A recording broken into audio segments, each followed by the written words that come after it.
Magandang hapon po sinyong lahat. So ngayong hapon, meron akong i-share sa inyo na topic na pwede makatulong sa atin, dagdag kaalaman lang. So huwag niyo pong kalimutan mag-subscribe sa aking YouTube channel at i-click mo na rin yung notification bell para mas maging updated kayo sa mga susunod ko na videos.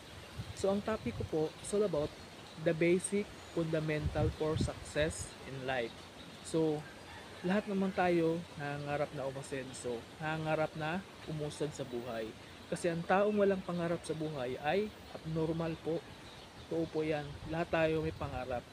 Malaki man yan o maliit, as long as once na ma-achieve mo yan, matatawag mo talaga na pangarap. Once na-hit mo yung goal na gusto mo. So, unang kailangan natin gawin is dapat talaga baguhin natin yung ating mindsetting. So, change our mindset na kadalasan maririnig natin na ang pera masama. So, sa totoo lang, hindi naman po masama ang pera. Pag ang pera, ginamit mo sa maganda, maganda ang pera. Pag ginamit mo yung pera sa masama, masama ang pera. Kasi sa panahon ngayon, importante talaga, tandaan natin na money is not the most important things in the world. But the lack of money affects the most important things in the world. So, kung gusto mo kumain, kung gusto mong kainin, ano kailangan? Siyempre, pera. Kung gusto mong makapag-aral ng kolehiyo, gusto mong paaralin yung anak mo, siyempre, kailangan natin ng pera. Kung gusto mo mag-aral, kailangan talaga pera. Pag ang pera, subjective topic talaga yan. Pag pera, ginamit mo masama ang pera. Pero pag yung pera, ginamit mo sa kabutihan, maganda ang pera. Kaya subjective topic pag about sa money. At number 2, importante rin na dapat change natin yung ating attitude. Number 1 talaga kailangan natin is baguhin natin yung attitude talaga. Kasi marami sa atin na pag mali yung attitude natin, kahit gaano ka pa katalented, pag yung attitude mo mali, kung ano man yung success na mararating mo sa buhay, posible rin niyang mawawala at babalik ka sa dati mong buhay. Halimbawa, successful ka na, pero binabalik mo yung mga bad behavior mo dati na magsusugal, magkakasino, or mambababae, ano pa. Pag yan, gagawin mo yan, mali yung attitude na gagawin mo. Babalik ka pa rin sa dati mong buhay kahit ikaw dati ay successful. So, importante yung tama yung ating attitude. At saka, change your bad habit. So, isa sa mga dahilan kung bakit marami sa atin ang hindi nagtagumpay sa buhay kasi marami tayong mga bad habits sa buhay na pinapaliban natin kung ano yung mga goals natin sa buhay. Kaya pag may mga opportunity na pwede naman makatulong sa atin para kumita, grab na natin kasi wala namang mawala pag sumubok tayo sa buhay kung dati na tayong wala. At the same time, change from negative, dapat maging positibo ka na sa buhay. Ano man mga challenges o trials na darating sa buhay mo, dapat maging positibo palagi sa mga pananaw sa buhay. Importante, gawan mo ng solusyon. Kung ano man yung problema sa buhay, lahat naman na pag-aaralan at lahat naman ay pwedeng masolusyonan once na ikaw positive thinker ka. Importante yung bagay na gano'n na dapat change your mindset. Kung dati wala kang believe sa sarili mo, dapat magkaroon ka ng believe sa sarili mo na kaya mo. Kasi once ikaw kasi meron kang believe sa sarili mo, doon ka matututo na kailangan mong gawin yung ganung bagay.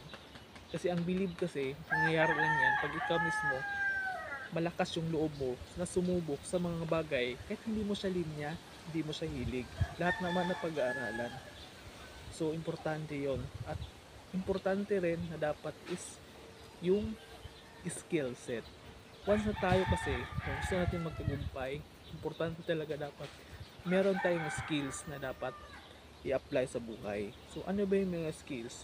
Kung ikaw, ibigyan ka ng pagkakataon na magtrabaho, ano mang klaseng trabaho, pag ito ay makakatulong naman sa skills mo, na mas lalo ka pang mag-improve, i-grab mo na. Ano mang klaseng opportunity, ano mang natapos mo sa buhay, sa panahon ngayon kasi, mahirap kasi pumili ng anong klaseng trabaho. Minsan, yung yung kurso na natapos mo minsan pagka-graduate mo, hindi naman yung maging fit sa iyo kadalasan, or yung iba fit, yung iba naman hindi kasi iba yung journey nila. Yung kurso nila minsan hindi nagamit kasi nag-call center, yung iba yung nurse nag-seaman o ano pa yon. So iba-iba na tayo ng mga story sa buhay. So importante na dapat kung meron kang experience, yung skills na yon, gabitin mo yung puhunan. Kasi sa panahon ngayon, importante yung skills. Kasi yun yung hinahanap kadalasan pag ikaw magtrabaho. Importante yung skills. Kaya importante, as long as merong opportunity, i-grab mo na para magkaroon ka ng experience. Kasi once makaroon ka ng experience, magamit mo yung skills na yon pag mag-apply ka na sa ibang trabaho. At syempre, pag may skills ka na, importante dapat is i-apply mo kung ano yung mga dapat mong gawin. I-apply mo yung mga natututunan mo kasi importante yung application sa buhay. Mindset plus skill set plus action. Importante talaga yung action. Kahit anong klaseng opportunity pa, kung ano pang natapos mo sa buhay, kung hindi ka rin kikilos, wala rin mangyayari. Kasi tandaan natin na nasa Diyos ang awa, nasa tao ang gawa. So, importante na dapat kumilos tayo. Ano mang natapos mo sa buhay, kung tamad ka, wala rin nangyayari sa buhay. Kasi tandaan natin, we are creator of our lives. Ang gagawa sa swerte at saka malas natin, tayo rin. Kasi tandaan natin, tayo po ang responsible sa success natin sa buhay. Minsan, may mga taong darating sa buhay natin, it's either makakatulong sa atin, mag-motivate or mag-guide, pero ang gagawa sa kasenso ng buhay mo, tayo pa rin. Tayo pa rin talaga. So, importante na malaman natin na tayo po ang responsible sa success natin sa buhay. So, yun lang po. Maraming salamat po. Thank you.